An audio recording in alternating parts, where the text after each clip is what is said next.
আয়েশা রাদিয়াল্লাহু তাআলা আনহা বলছেন যে একটা মহিলা দুটো মেয়ে বাচ্চা নিয়ে আমার কাছে এসে খেতে চাইলো। আমি বাড়ি খুব তল্লাশি করে দেখলাম, বাড়িতে কিছুই নাই একটা খেজুর ছাড়া।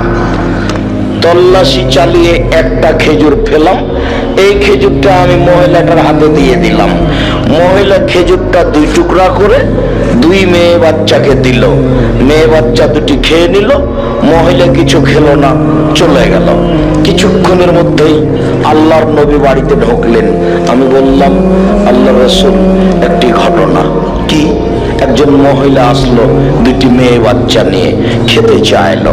আমি বাড়ি তল্লাশি করে দেখলাম বাড়িতে কিছু নেই, মাত্র একটি খেজুর। এই খেজুরটাই আমি ওই মহিলাটার হাতে দিয়ে দিলাম। মহিলা খেজুরটা দুই টুকরা করে অর্ধেক এক মেয়েকে দিল, অর্ধেক আর এক মেয়েকে দিল, নিজে খেলো না, তারপর চলে গেল। তখন আল্লাহ রাসূল সাল্লাল্লাহু আলাইহি ওয়াসাল্লাম বলছেন, শোনো শোনো শোনো, কে যদি দুইটা মেয়ের লালন পালন করে তাহলে মেয়ে দুটি তার বাপের জন্য জাহান্নাম থেকে অন্তরাল হয়ে যাবে। ওই দিকে থাকবে জাহান্নাম আর এদিকে থাকবে তার বাপ, আর মধ্যে থাকবে মেয়ে দুটি। বুখারী মুসলিম।